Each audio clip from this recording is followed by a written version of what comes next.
Welcome back to Nonstop Recap. Today, we're going to be going over the 2015 erotic thriller, Careful What You Wish For. The film opens on Doug and his parents arriving at a quaint town filled with gorgeous young women in bikinis. As they pull up to their summer lake house, Doug's parents worry that he spends too much time reading and not enough time on girls. This concern is shared by Doug's friend Carson, who brings Doug to a dockside bar called The Rudder, where they'll be working over the summer. Inside, Sheriff Big Jack takes the stage with his country band and uses a patron's unpaid parking tickets as leverage to make him buy a round for the whole bar. Remarkably, this is important later. Doug returns home and finds Lena and Elliot Harper taking a tour of the empty house next door. He watches Lena through the window and she appears to notice him. Later, he goes downstairs with his bike and they make proper eye contact. Doug goes to help Carson set up a sex shack in a rundown boathouse while Carson tries to convince Doug that sex is just as easy as math. When Doug returns home, he finds his parents next door where he meets Elliot and they bond over their love of sailing. Elliot offers Doug a job fixing up his new vintage sailboat. As Doug works on the boat, Lena emerges from the water in sexy slow motion, just in case any teenagers are watching. He watches her take a shower, but Elliot interrupts to negotiate Doug's hourly pay.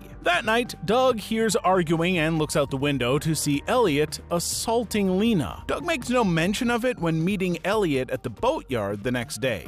Doug asks Elliot how he got rich, and Elliot tells him it's about taking risks. Later, Doug works on some minor part repairs in his room when he hears Lena scream. He runs out to find Lena being terrorized by a tiny spider on her dashboard. He kills the spider, receives a bizarre lap dance while fixing Lena's windshield wipers, and leaves awkwardly. He later tells Carson about the encounter, but Carson warns him that Elliot seems unstable and Doug should be careful. Doug comes home to find Lena sitting on his porch swing. She's locked herself out and needs him to use his Nick Jonas muscles to break the window. He does, but cuts himself on the way in. She cleans his wound and Nick tries to kiss her. He apologizes, but she's into it, and they wind up having sex in the kitchen. Before Doug leaves in the morning, Lena warns him not to tell anybody about what happened. He goes home to grin like an idiot for a while before going for a swim with Carson. Carson reveals that Doug butt-dialed him, and he creepily recorded it. Carson assumes that Doug was just watching porn and tries to get him interested in some girls their own age, but Doug dismisses him. Later, Doug works on the boat when Lena shows up to say she's been thinking about him all week, and they again have sex. After seeing Elliot and Lena at the Rudder, Doug resists more encouragement from Carson to find a girl. Later, Doug sees Elliot outside the gas station and goes in to find Lena. She pulls him outside to have sex against the back wall, and Elliot almost discovers them until Lena sneaks inside to distract Elliot while Doug sits half naked on some milk jugs. We cut to Doug working on the underside of the boat when Elliot shows up and angrily orders Doug inside to complain about Doug's caulk. He then opens up about feeling unappreciated at home, and Doug suggests that Elliot should treat Lena better. Elliot leaves, visibly agitated. Cut to Doug and Lena having a naked picnic in Elliot's bed.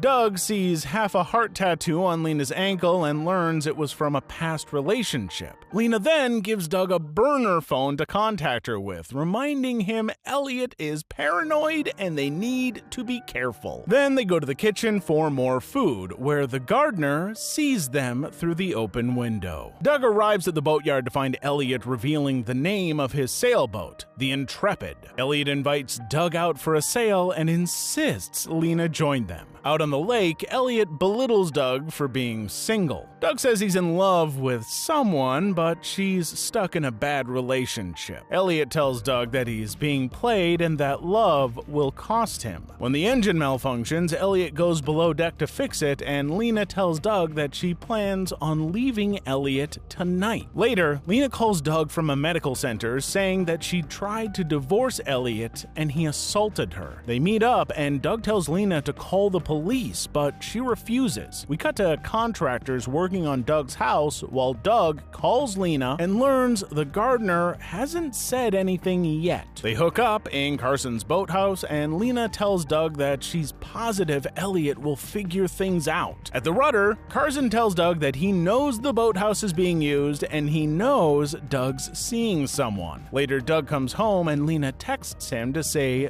there's been trouble. He finds Lena in his room and she tells him to come next door as soon as possible. When he does, he finds Elliot's dead body in the hallway. Lena says she killed him in self-defense, but she's afraid to call the cops. So Doug, a math whiz with dreams of attending Columbia, tells her to just leave the body there and they'll work it out later. At the rudder, Doug is visibly nervous and drops a box of booze. Carson pesters Doug about the mystery butt dial woman, but Doug snaps at him. He later returns home to find Lena drinking with his parents. They pretend to be unacquainted and he says he's going to bed before sneaking out to Lena's, where they decide to make the death look like an accident. Doug drags Elliot's body to the boatyard where the security captain sees him aboard the Intrepid. The next morning, Big Jack finds Elliot's body at the docks along with a scorched ID. As Doug watches the police break the news to Lena, he flashes back to setting the boat on fire the night before. Later at the rudder, Big Jack and Deputy Lem inform Doug that the boat was insured for $10 million and Lena is suspected of killing Elliot for the money. An insurance investigator, Angela Alvarez, is on her way to look into it. Angie stops to replace some torn pantyhose before meeting with the sheriff, where we learn this is her first major case. She assures him that she means business. Meanwhile, Doug gets a text from Lena that the cops are onto her and to stay away. Angie interviews Lena, who claims Elliot left the house after an argument and never came back. Angie asks if either of them was having an affair, but Lena denies it and storms out. Lem brings Jack the lab work on Elliot, which appears to confirm Lena's story. But the security captain overhears and says he might have seen something. Jack and the security captain stop by the gas station, where Jack tells the owner he thinks the captain is full of it. But Doug talks to the captain and learns that he's no longer sure if the person he saw on the boat was Elliot. Later, Angie and Big Jack investigate the Harper residence. While Jack realizes Doug can see the house from his room, Angie discovers the broken window. Doug watches as they call a forensic team and Angie seems to notice him. Out of the docks, Carson tells Doug that Angie spoke to him about Elliot's death and he accidentally mentioned Doug's mysterious affair. The police later show up at Doug's house and ask his parents to bring him in for an interview. On the way, Doug tries to call Lena but hangs up when his parents get in the car. They show Doug a newspaper article about Elliot's death and he remembers Elliot's warning that love will cost him. At an interview with Angie, she asks about Lena and he claims to have hardly known her. She insinuates that lying would be a felony, but his parents jump to his defense and end the questioning. At work, Doug learns from the security captain that Lena's changed her story. She now claims she had a stalker who might have killed Elliot. Carson apologizes for getting Doug involved, but Doug gets a text from Lena and runs off to meet her at the boathouse. Doug tells Lena that the cops are closing in and she tells him to destroy the burner phones. He instead hides them in the floorboards. Lena tells him that if they get through this, they can be together for real. Doug comes home to find Angie and Jack, who take his fingerprints and DNA. Jack reveals that Lena's earlier trip to the medical center was for a rape kit, and the DNA matches the blood on the broken window. Angie questions Doug about the night of the murder and tells him that if he doesn't tell the truth, Lena will get away with framing him and taking the insurance payout.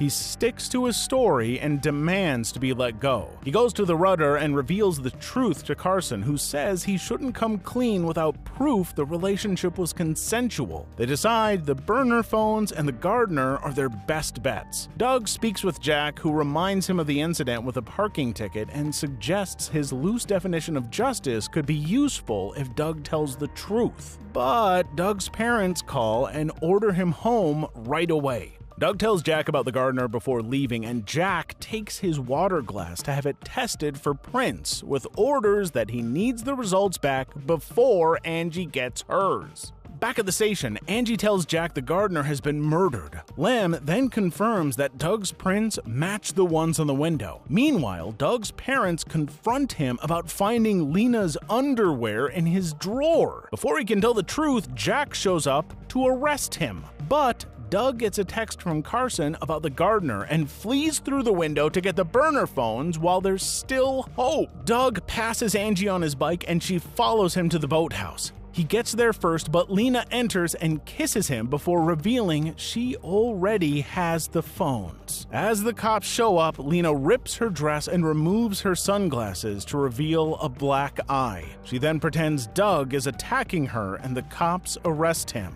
While Angie takes Lena to safety, Jack admits that he believes in Doug's innocence, but can't prove anything. He lets Doug go, and Doug races to the motel where Lena's been staying. He finds several passports in her purse along with her phone. Angie shows up and looks through the phone before calling Jack and telling him that Doug's been telling the truth. She tells Doug to wait in cuffs for Jack to arrive while she takes Lena away. As they leave, Doug notices the other half of Lena's heart tattoo on Angie's ankle and realizes they've been working together. He tries to call for help, but sees the phone is unplugged. Angie and Lena leave the burner outside the motel before driving off and escaping on a seaplane as the cops arrive for Doug. Much later, Doug returns to the lake house. He reveals that he went to prison but under a reduced sentence thanks to the evidence on the phone Lena left him. Looking back on his love for Lena, he isn't sure if he'd do anything differently. Columbia material, this kid. Thanks for watching. Make sure to like, subscribe, and turn on notifications for more.